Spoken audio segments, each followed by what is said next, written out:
Hello and welcome to the European Report. Here we are once again in the heart of Europe in the European Parliament, and today's programme we're going to discuss the very important issue of the rise of anti-Semitism that we're seeing occurring across Europe, particularly the publication of a very controversial Sunday Times cartoon. We'll also be discussing what does the future hold, particularly after the British Prime Minister David Cameron made a very impassionate speech about the future of Europe, and also said that the British people could have a referendum in 2017 if the Conservatives are re-elected to government.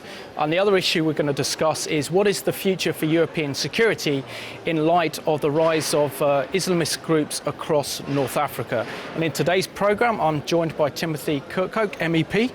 It's a pleasure to have you on the programme. And Andrew Tucker, representing the European Coalition for Israel, and Joel Mister from the Israeli Embassy. Timothy, I'm just going to ask you the first question. Can you just explain a little bit about your background and how you got involved in politics, and certainly how you became an MEP representing Yorkshire?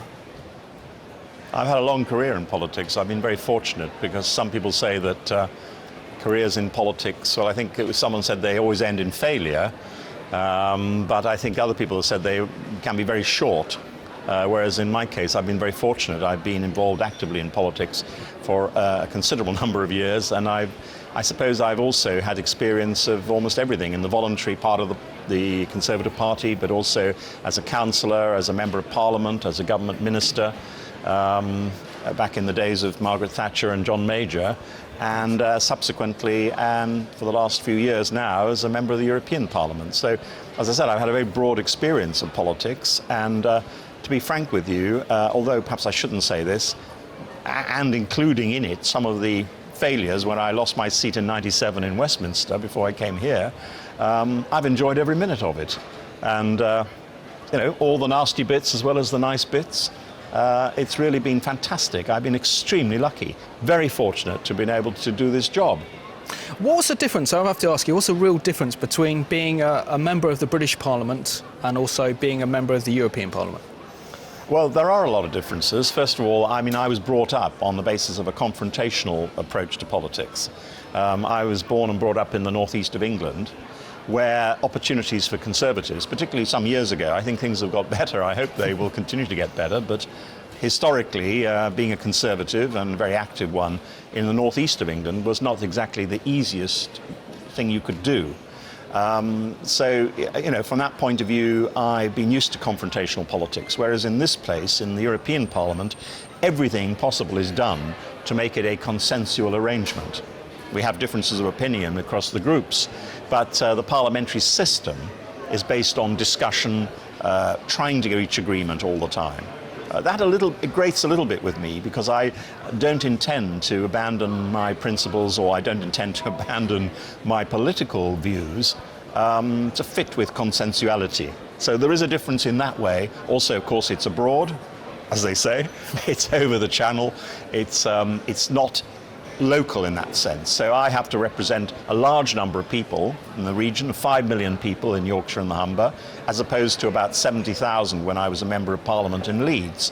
That was an easier job to do, in the sense that you could meet more people and talk to them and be part of the local scene. Here, representing 5 million, I have to make decisions every weekend on whether I'm going to locate myself in the north of Yorkshire, or in Sheffield in the south, or over towards the Pennines. Don't go too far, because of course there is the border with Lancashire. And as a Yorkshire member, one has to be very, very careful about Lancashire, as absolutely. You know. War the roses, absolutely. But anyway, I think there are differences in that way too. And also there's a less understanding. People are not quite as understanding of our role in Europe as they are of a Member of Parliament or a councillor. I think that's very understandable. I'm almost sympathetic to it, because it is a controversial situation here. We are legislating in a way which actually is not as direct, not as connected as it is with a Member of Parliament.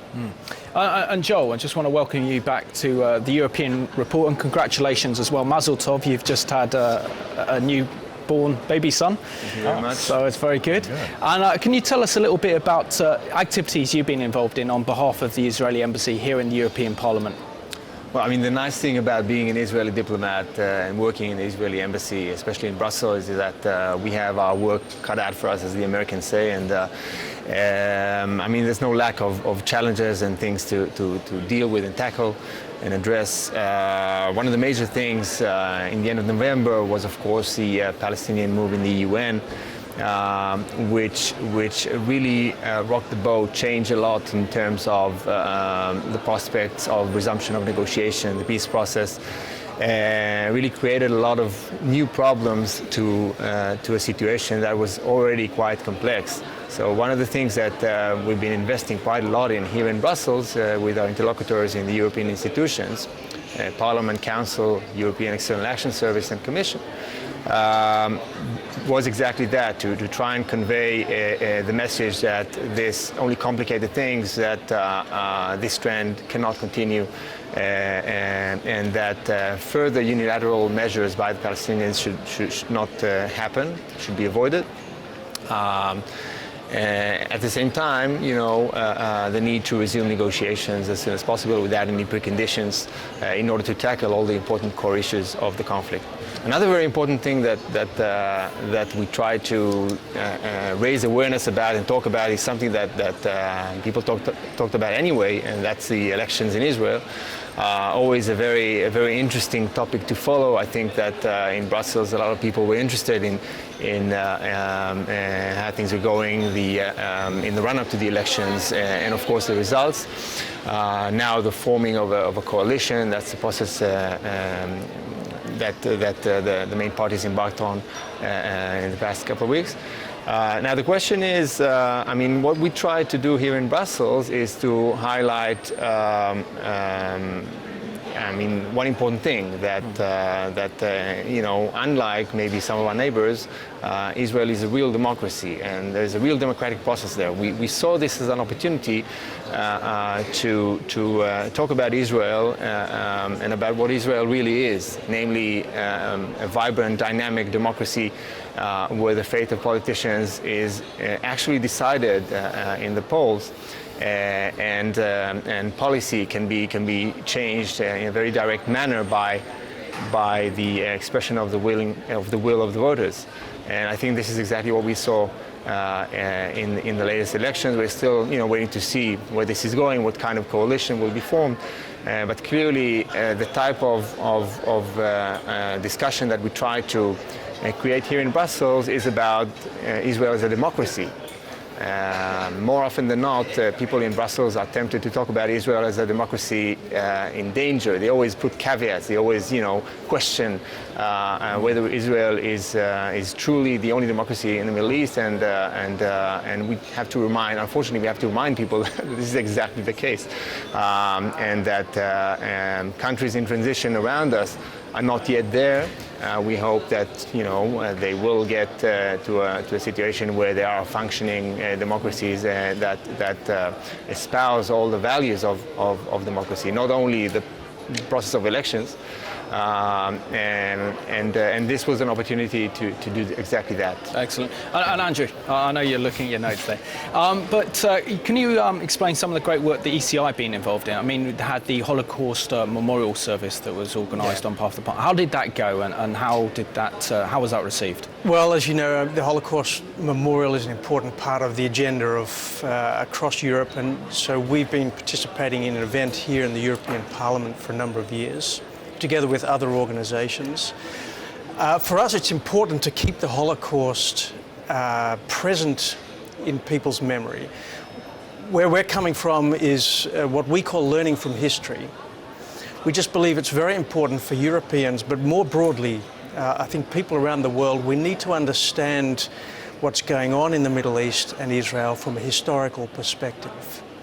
This is not, in our view, a conflict between Israel and the Palestinians. This is not a dispute about a piece of land. This is a much broader and deeper issue. And the Holocaust is part of that. It's not the whole story, but it's a very significant part of what happened in history. Part of what we're saying as well is the modern state of Israel is not just the result of the Holocaust. The roots of the modern state of Israel go way back, much earlier than the Holocaust. It's very important to get through this thinking that many people have, that Israel came into existence as a kind of result of the guilt of Europe through the Holocaust. It's not true. The roots were laid way back, much earlier, at the beginning of the 20th century, even earlier. Secondly, we believe this problem, this whole issue about Israel, is really about the existence of the Jewish people themselves as a nation. That's the root of the problem.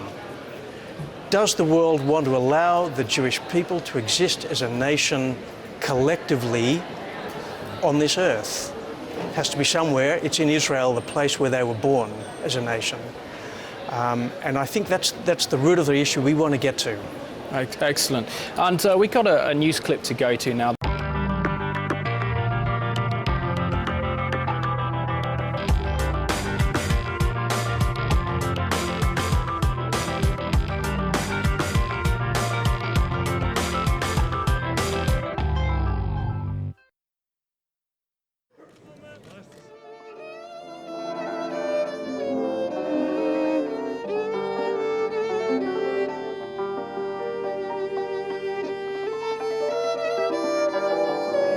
It has been several years that we have been gathering here to commemorate the memory of the Shoah, the lowest point of Jewish history, and also the lowest point of European history.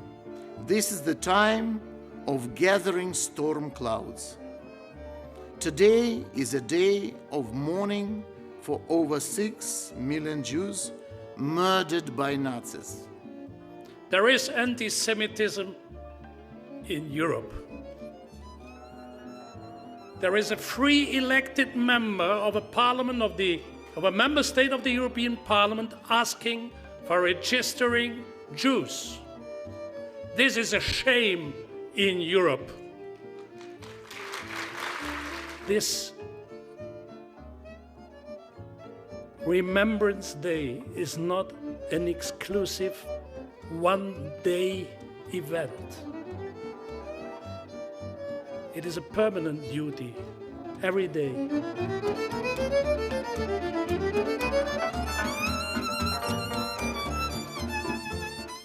International Holocaust Day is a vital relay for the transmission of memory regarding the greatest catastrophe ever perpetrated by man against man. Memory which speaks to us about the present and the future as well as the past. Memory that warns us about man-made disasters that may still lie ahead.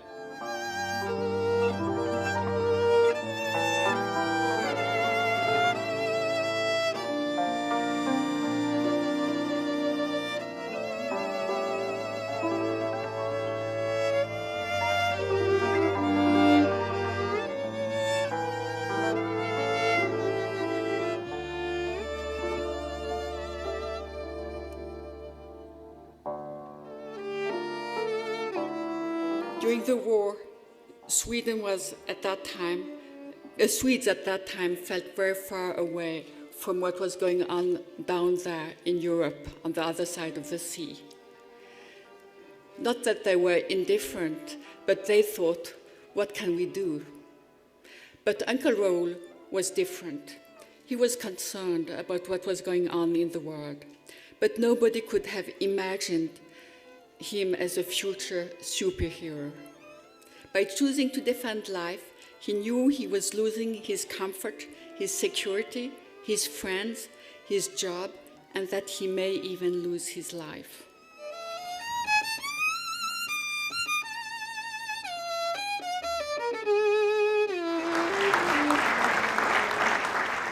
I would like to turn back the winds of time and take you with me to the barrack in Auschwitz-Birkenau, where I was a prisoner 20 months. My number was 45, 1554. What I am experiencing here right now was a surrealistic event then. The dream to tell the world kept me struggling to survive and gave me the strength to suffer. Brussels was the first city where I lived after my liberation, and today, in this city, I feel privileged to express my profound recognition and gratitude in the name of those who perished and of those who are still alive, to you, the members of the European Parliament, for making the Day of Liberation the cause of humanity. In art, in science, in economy, have also a public duty to stand up wherever racism and anti-Semitism is arising, and to say no, no. So as long as I am here, as long there is no racism and no anti-Semitism, this is, if the public leaders are courageous, people will follow.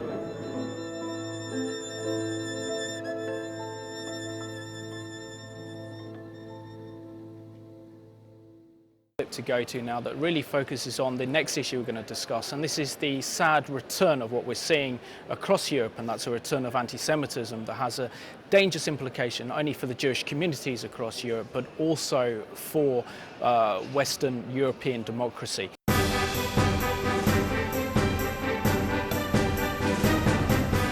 Hot on the heels of an apology from international media mogul Rupert Murdoch over an offensive cartoon which upset Jewish groups around the world, the acting editor of the Sunday Times has now offered his own apology for the image published on the 27th of January. Martin Ivins said the associations with anti-Semitism on this occasion were grotesque, and on behalf of the paper I'd like to apologize unreservedly for the offense we clearly caused, which echoed Murdoch's own apology where he also called the image grotesque. The Anti-Defamation League had said the image, which portrays Israeli Prime Minister Benjamin Netanyahu building a brick wall using Palestinian blood and bodies as mortar, harkened back to the blood libel myth that Jews secretly use non-Jewish human blood in their religious rituals. The anger over the cartoon was especially pronounced because it was published on Holocaust Memorial Day. Longtime political cartoonist Gerald Scarfe also apologized for the drawing, saying he was completely unaware it was to be published on Holocaust Memorial Day and that he isn't and has never been anti-Semitic. The Sunday Times, which is owned by Rupert Murdoch's News Corporation, had originally stood behind the political cartoon, saying it was aimed at Netanyahu and his policies, but reversed its position after Murdoch condemned the image via a Twitter message. Timothy, I don't know if you've seen this cartoon in the Sunday Times. I'd very much like if I just show you the cartoon. Many of you will be very much aware of it. There's a picture of the Israeli Prime Minister Ariel Sharon building a wall, looks like covered in the blood of the Palestinians. Now, surely this goes back to the ancient blood libels, and Sunday Times is a very respected newspaper. What's your views on this? I would say quite clearly, I've been a friend of Israel, conservative friend of Israel, for many, many years now, and my friendship is a, shall we say, an enjoined friendship where I think I'm free to criticize Israel as well as to praise Israel. I mean, it is by its very nature, it says a democracy. Well, that, of course, one of the burdens that it has to carry. It is such a democracy, and this contrast with states around it and so on has given Israel a kind of responsibility in world terms, which is quite a heavy one, actually. And I'm very, very much a supporter of Israel, and the difficulties which it's enduring now are things which have to be worked through. I don't think this helps. In fact, I know this is, the newspaper has said, look, this is just the views of Gerald Scarfe, there's no institutional backing, we're very sorry, we apologize, and all this sort of stuff. The trouble is they apologize after the event. With all things in newspapers, once they've happened, you can sue, I suppose, but the answer to this one is, this worries me a lot when I see that, because Scarfe's type of cartoon work is very vicious. Yes, I mean, I've seen some of the things with Margaret Thatcher, some of the things with some of our leaders, horrible, nasty, graphic sort of beastliness. All of that. I believe in the free press. I believe in actually saying what But what worries me about this particular one, and I think, first of all, the timing of it, which was in line with the Holocaust Memorial events. Also, I have been studying over the years the 1930s in Europe and some of the use of the media, and particularly I'm thinking now of Nazi Germany, where the media was actually controlled. Now, I'm not suggesting for a moment this was controlled. It wasn't, of course. That's the whole problem here.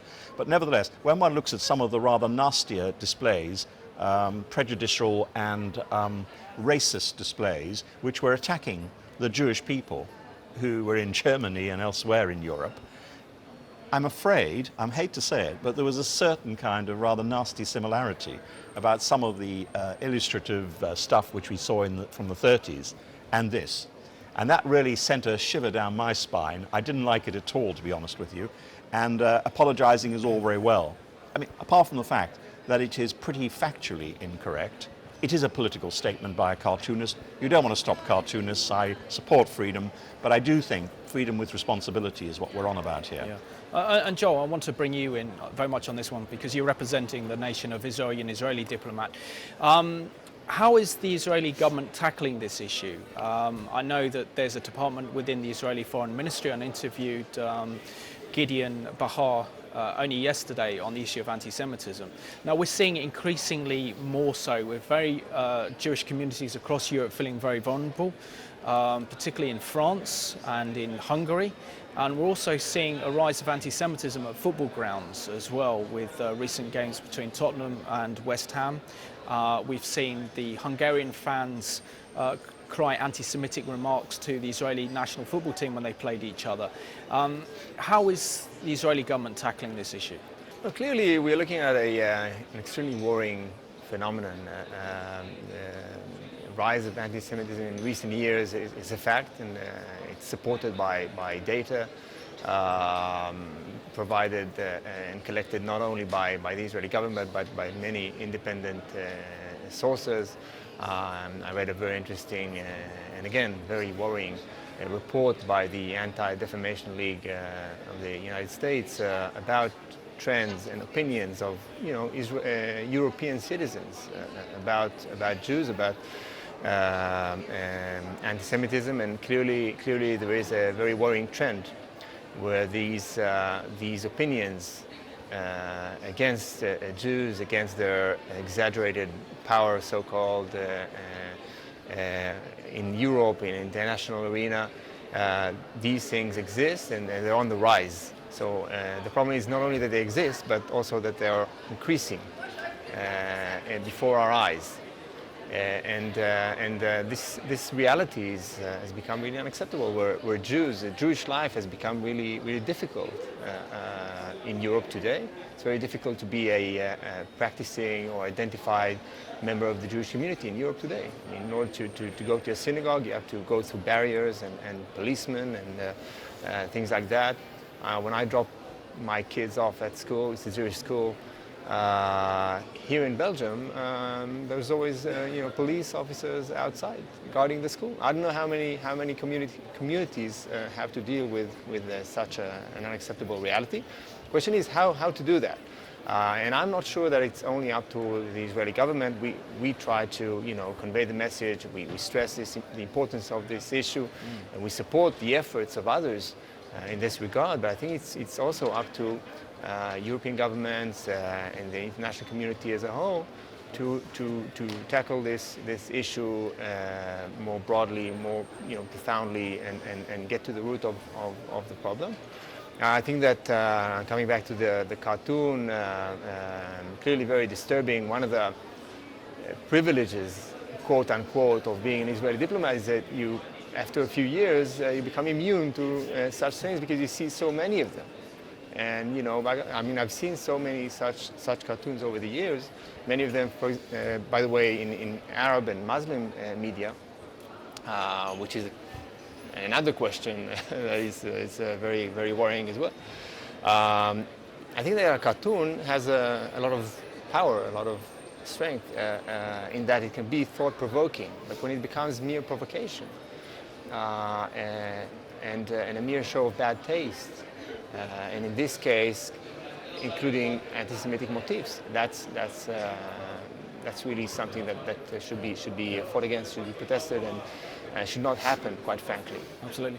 And Andrew, do you believe that, I mean, we are seeing increasingly high levels of anti-Semitism. I mean, only in Denmark, and I mentioned this on the previous programme, that the Israeli ambassador to Denmark warned the Jewish community in Denmark not to wear anything visible in case they fear of attack. Jewish leaders are fearing the same. We're seeing the French Jewish community very much under siege at the moment. Do you think what's happening really, we're seeing a breakdown of our Judean Christian heritage here in Europe, and so therefore when it comes to Israel and the Jewish people, there isn't that reference point as there was maybe a couple of generations ago? Yeah. Well, the thing that amazes me about all of this kind of thing is the complete lack of logic in anti-Semitism. I mean, it's incredible that the Jewish community keeps on being picked out as being the sole source of all the world's problems when we have what's going on in the Sahara in North Africa at the moment, and the rise of fundamentalist Islam throughout the Northern African region. We have Syria falling apart and brutal violence going on there, and yet at the same time people say, well, it's all the fault of the Jews. You know, the Palestinians in November they're getting what they want, and yet the more that they seem to get what they want, the more we seem to think it's Israel's fault. So there's something going on, I think, which defies logic. It's not rational, and anti-Semitism is nothing new. I mean, history is littered with anti-Semitism. And it goes very deeply. It's got something to do with Judeo-Christian values, for sure. It's got to do with, I think, some kind of resistance to the idea that there should be a people in the world which claims a degree of specialness, exclusivity, or particularity. We don't like that. Putting aside the Islam issue, of course, the existence of the Jewish nation is fundamentally problematic for Islam. When Abbas spoke in the UN in November, if you read his speech, he did not mention the word Jew once. It was all about Israel. But they won't allow themselves to accept the existence of Jewishness. And the essence of Jewishness is a relationship with the God, the creator of the world. So it's all about rejecting the existence of a people that is connected with the real God who created the world. And I do believe that the more Christians have lost sight of the uniqueness of Israel, the more room there is in the post-Christian Europe for anti-Semitism. It should be the church and Christians who should be standing up in the first place on behalf of the Jewish people, and we're not, because we've lost our understanding that they are still important in God's broader purposes. And next item we're going to be discussing is what is the future of Europe, particularly in light of David Cameron's speech on Europe, in which he's promised the British people a referendum in 2017 if he's re-elected. The European Union. That is why I am in favour of having a referendum. I believe in confronting this issue, shaping it, leading the debate, not simply hoping that a difficult situation will go away. Now, some argue that the solution is therefore to hold a straight in-out referendum now. Now, I understand the impatience of wanting to make that choice immediately, but I don't believe that to make a decision at this moment is the right way forward, either for Britain or for Europe as a whole. A vote today between the status quo and leaving would be an entirely false choice. Now, while the EU is in flux, and when we don't know what the future holds and what sort of EU will emerge from this crisis, is not the time to make such a momentous decision about the future of our country. It is wrong to ask people whether to stay or go before we've had a chance to put the relationship right. How can we sensibly answer the question in or out without being able to answer the most basic question? What is it exactly that we're choosing to be in or out of? The European Union that emerges from the Eurozone crisis is going to be a very different body. It will be transformed, perhaps beyond recognition, by the measures needed to save the Eurozone. We need to allow some time for that to happen and help shape the future of the European Union. So when the choice comes, it will be a real one. A real choice between leaving or being part of a new settlement in which Britain shapes and respects the rules of the single market, but is protected by fair safeguards and free of the spurious regulation that damages Europe's competitiveness.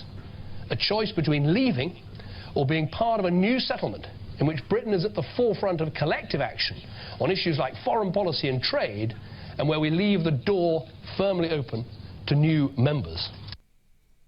So the next Conservative manifesto in 2015 will ask for a mandate from the British people for a Conservative government to negotiate a new settlement with our European partners in the next Parliament. It will be a relationship with the single market at its heart.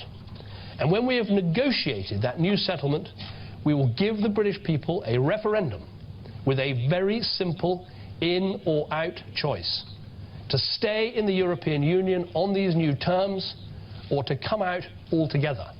It will be an in-out referendum.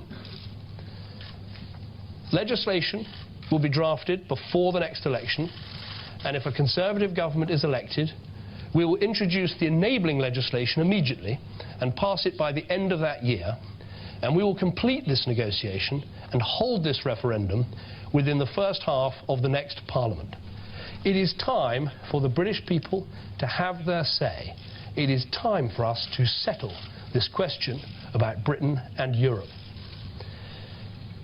Now, I say to the British people, this will be your decision. And when the choice comes, you'll have an important choice to make about our country's destiny. Now, I understand the appeal of going it alone, of charting our own course. But it will be a decision we will have to take with cool heads. Proponents on both sides of the argument will need to avoid exaggerating their claims. Of course, Britain could make her own way in the world, outside the EU, if we chose to do so. So could any other member state. But the question we'll have to ask ourselves is this: is that the very best future for our country? We will have to weigh carefully where our true national interest lies. Alone, we would be free to take our own decisions, just as we would be freed of our solemn obligation to defend our allies if we left NATO. But we don't leave NATO because it's in our national interest to stay and to benefit from its collective defence guarantee. We have more power and influence, whether implementing sanctions against Iran or Syria, or promoting democracy in Burma, if we can act together. If we leave the EU, we cannot, of course, leave Europe.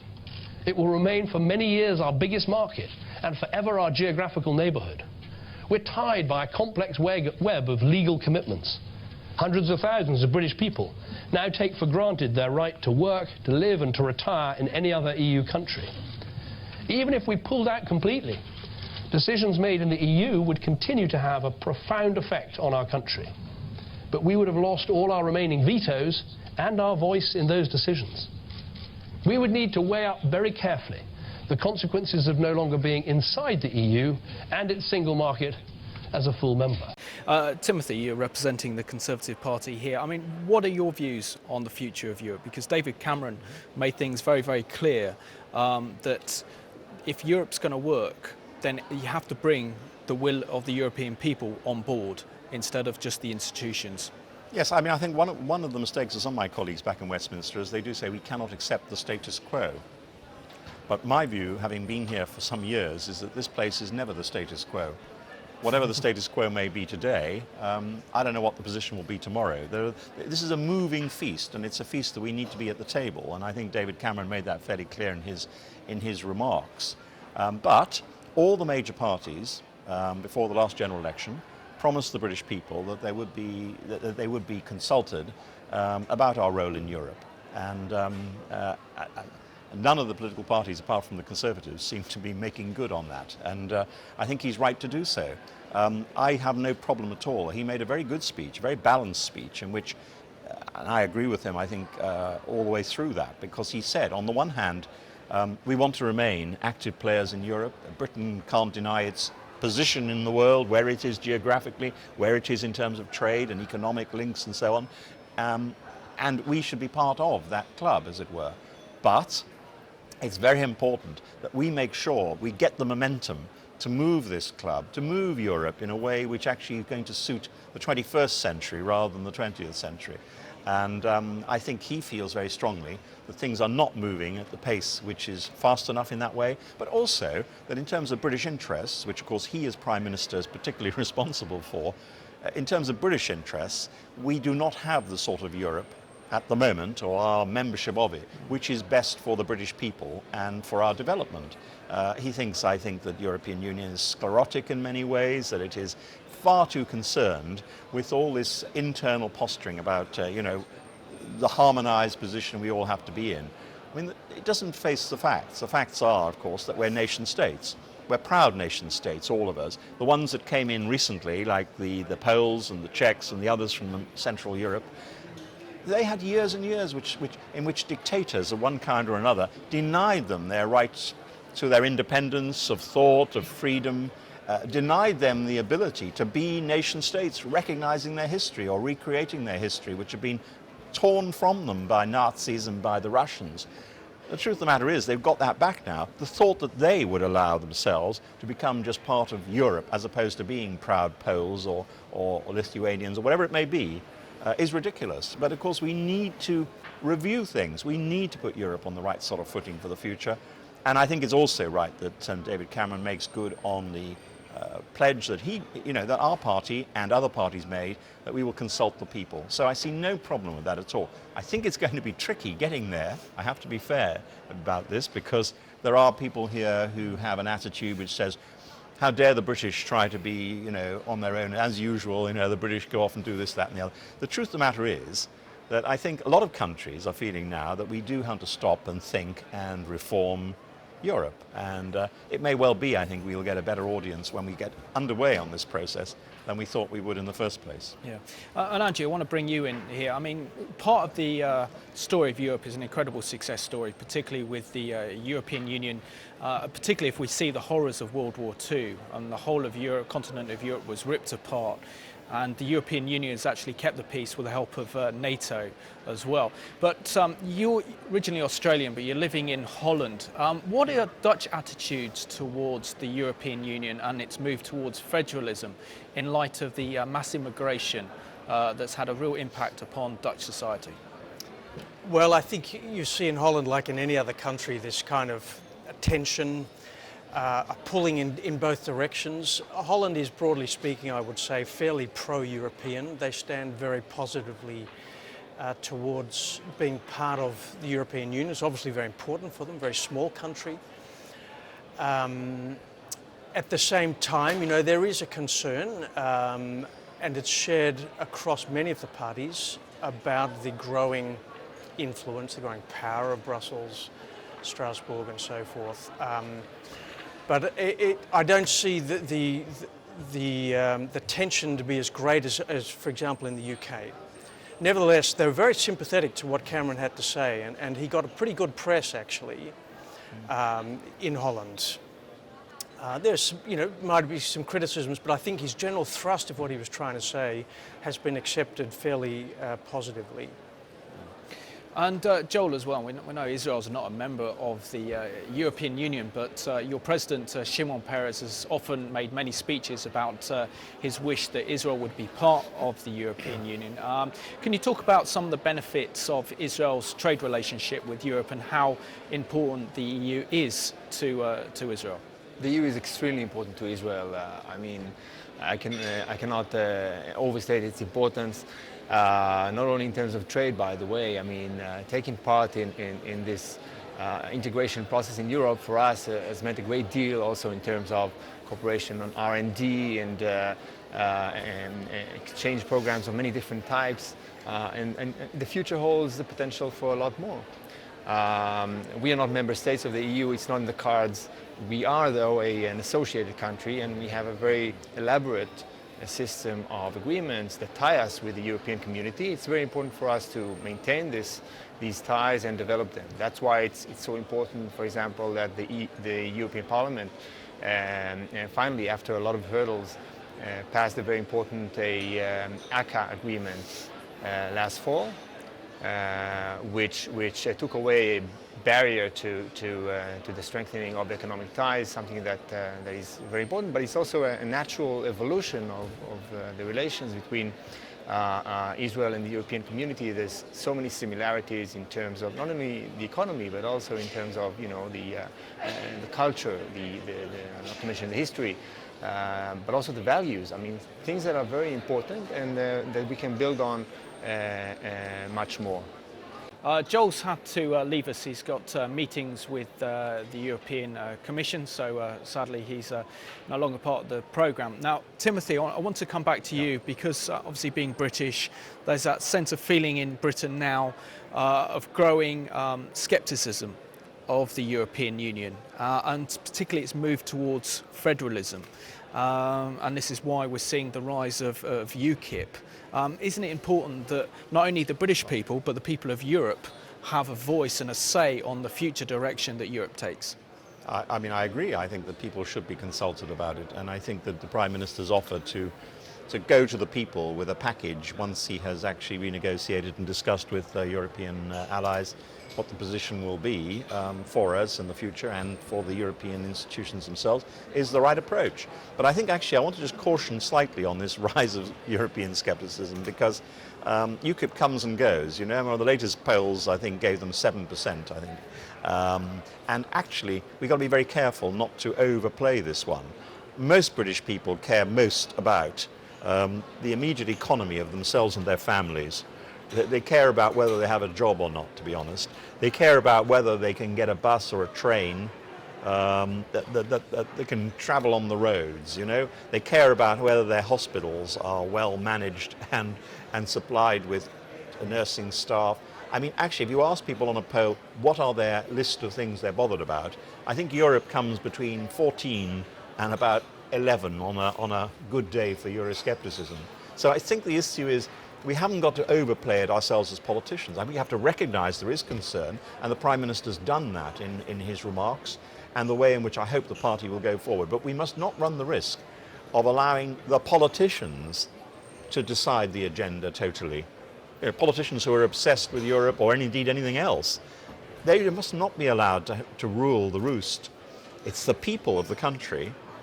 They'll be consulted on this issue, but it's the people of the country and what they feel that should matter most to politicians. And I reflect on that, having had all these years in politics. Be very careful as a politician, not to make assumptions that what you think is important is always quite as important to people that you represent. Yeah. Very much so. And yeah, Andrew here on this one, I mean, the Netherlands is very much part of the European single currency, the euro. How is the European euro crisis affecting Dutch people in terms of its instability and what's happening? Right. Well, I guess, you know, we've been in a crisis now for a number of years, and fortunately Holland had a fairly stable and strong macroeconomic policy, a good fiscal position, limited debt.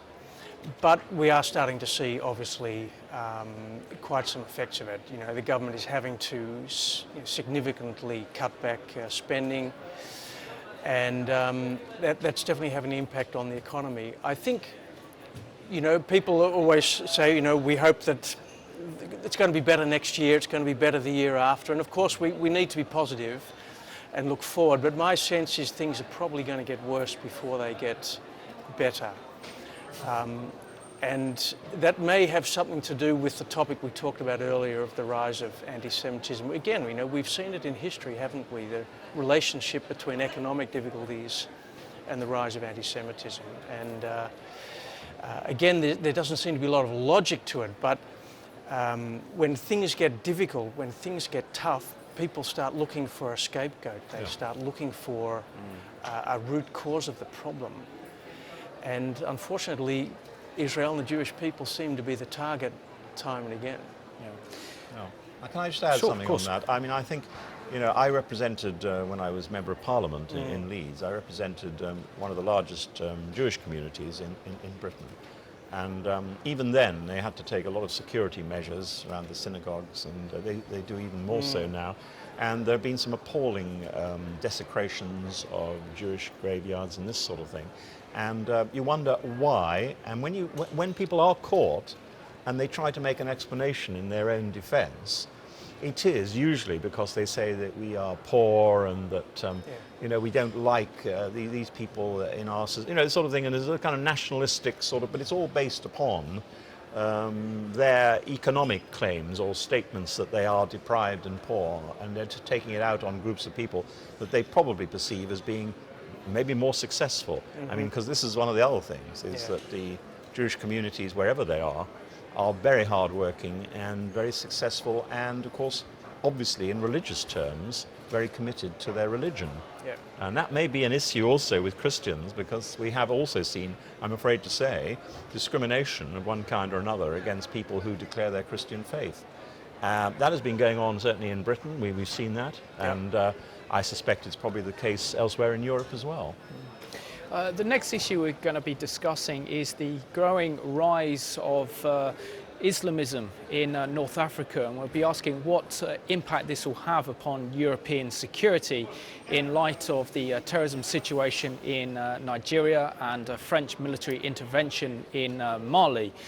We've got a clip to go to now that looks at this in more detail.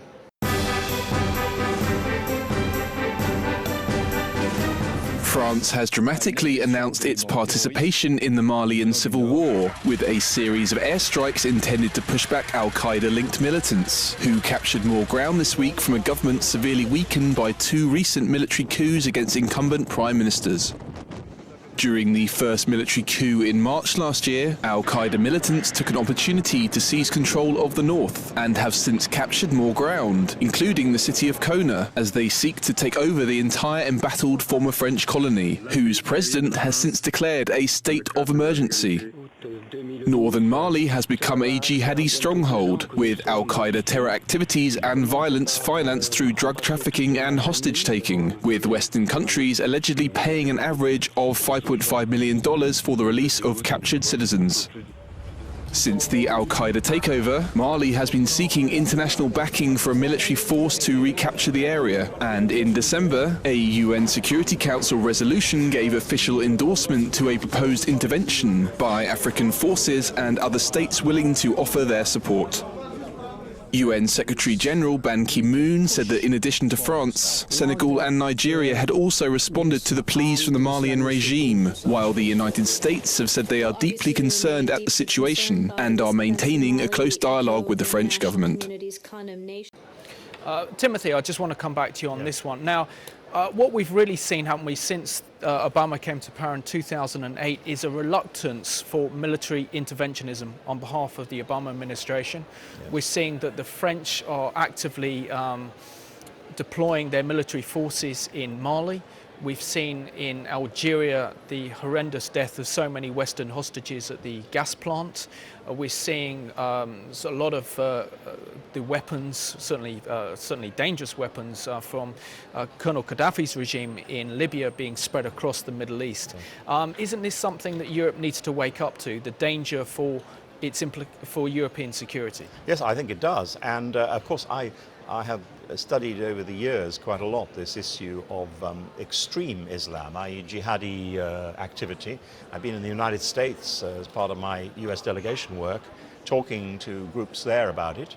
And it does seem to me that what we've got to watch out for here is that whilst, you know, Islam itself is not a violent religion, and I have many Muslims in my region who are not only law-abiding, but also very peaceful and you know, just like ordinary members of the community in every respect, working very hard, who deprecate the sort of extremism which we've seen. We must not forget that there are these extreme elements that are using Islam, abusing Islam to back them up in what they are doing. And that factor is being seen in West Africa, it is being seen in North Africa, it is spreading, and also apart obviously from areas, Afghanistan and Pakistan and so on. We've got to make sure that we have a response to that. And there has to be therefore proper working together, alliances which are used, and positively so, and to be frank with you, we cannot do these things unless we have the United States on board. The United States may well be taking a view, I think it is, from the Afghanistan experience, that they might want to retrench. Now that would be the most dangerous thing, and actually in a way I'm quite relieved that the President has been re-elected with a view that is not one of retrenchment, but one of world connections and involvement still. That's important actually, but I'm not sure when you look at Congress, when you look at the attitudes of the United States, a lot of the people I know there are talking more about, well look, we ought to look after the United States. What goes on in the rest of the world, leave it to others now. And the danger about that is we do need to have military clout in this way to deal with these extreme violent people, to stop them spreading their word and spreading their influence around the world. That is terribly important. Yeah. And Andrew, just want to bring you on this one because I know that you've visited many African states in the last year or so. Isn't there a growing danger now that it's Christian communities that feel very much under threat with this rise of militant Islam that's spreading right across North Africa, and it almost seems to be following on from the Arab Spring? Yeah, definitely. I mean, it's been this case for a number of years. This, the spread of Islam from Northern Africa, particularly Northeast Africa, and now Northwest Africa, down into the Sub-Sahara. Nigeria basically being split in two. You can be relatively safe in Nigeria south of Abuja, but if you go north, you're really in the heartland of radical Islam, radical jihadic Islam. Yeah. We're seeing it in South Sudan. A country like Uganda is really now, if you like, at the forefront. It's in the trenches of this battle, it seems to me, between radical Islam and the freedom that underlies the democracies of Central and Southern Africa. And, Africa's been ethnically cleansed of the Jews already, and it's starting to be ethnically cleansed of the Christians. That's what's happening. There is definitely a spiritual battle going on. But I fully agree with Timothy. I mean, it's not just Africa. This is an issue which is facing us in Europe today. And while we may have had 50, 60 years of lack of war, I don't think we have peace. I don't think Europe deserved the Nobel Peace Prize. We haven't reached peace. Peace is not a lack of war. Peace is about a deeply centered and a deeply rooted harmony and respect for each other. We don't have that, I'm afraid to say, in Europe today. Yeah. And Timothy, isn't there a great danger really that our focus has been very much Afghanistan? We've also had the war in Iraq in 2003. But Al-Qaeda is now developing strongholds and using some of these failed states in Africa as a means to launching terrorist attacks into Britain and Europe. And if we don't tackle this problem now, surely it's going to grow into a much bigger problem in the decades to come. I used to be a Home Office Minister in the UK, and terrorism was one of my areas. I have to tell you that in those days, terrorism is never a simple issue, but it was simpler. You were fighting, if you like, against certain elements of terrorism which you could understand. The trouble nowadays is that we're no longer fighting wars, the good against the bad, or in large sort of armies deployed against other armies. What we are dealing with now is activity in which it is extremely difficult for the forces of good to deal with the forces of evil, because the forces of evil are deployed often individually or in small groups with the most appalling weapons at their disposal, with creeds or abusing, if you like, religious texts in order to back themselves up and to frighten and scare the population into submission. It is the most appalling concept. And we who believe in democracy and freedom, we who claim to be, if you like, those who will be guardians of people's freedoms to express their views, to have religion and be religious, we're failing. We are failing because we don't have the right plans in place to deal with this new phenomenon. And that is what is worrying me. And Andrew as well, I mean, sadly so much of the church is so silent when it comes down to the issue of persecution of Christians. Now, we've really seen, firstly, over the last century, the ethnic cleansing of the Jewish people in the Middle East. Israel alone, leaving Israel aside, that's where the Jewish people found refuge. But now we're seeing the persecution of Christians throughout the Middle East, through the Arab lands, and also now in Africa as well. Isn't it time that more effort on behalf of the European Union and Western governments was more deployed into actually protecting religious freedom? Yes, I mean, I think we have to realise it's a fundamental issue. I don't know what Europe can really do about it. I mean, but we do need to understand that there is a fundamental issue going on. And I mean, just briefly, I think what you do see in Africa is the Christians, if they stand up for their faith, they're radical Christians, and I use radical in a positive sense, because they're forced to. They have to stand up for exactly what they believe in. And this is what we're seeing in Europe is a lack, in that sense, of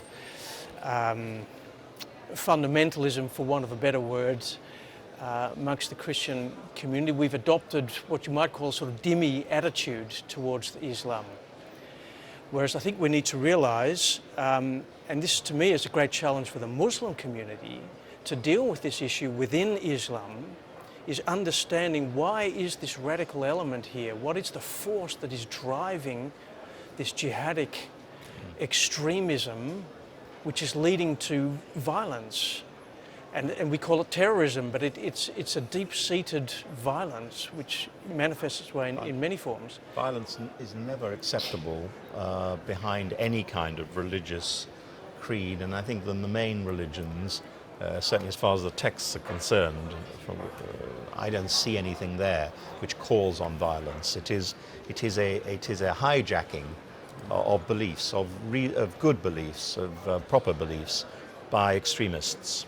Yeah. Gentlemen, I just want to thank you so much for joining me on today's European Report, and I want to thank you all for watching today's programme. As you can see, the complexities and the challenges that Europe faces in the next coming years and decades are quite large indeed. So thank you for watching today's programme.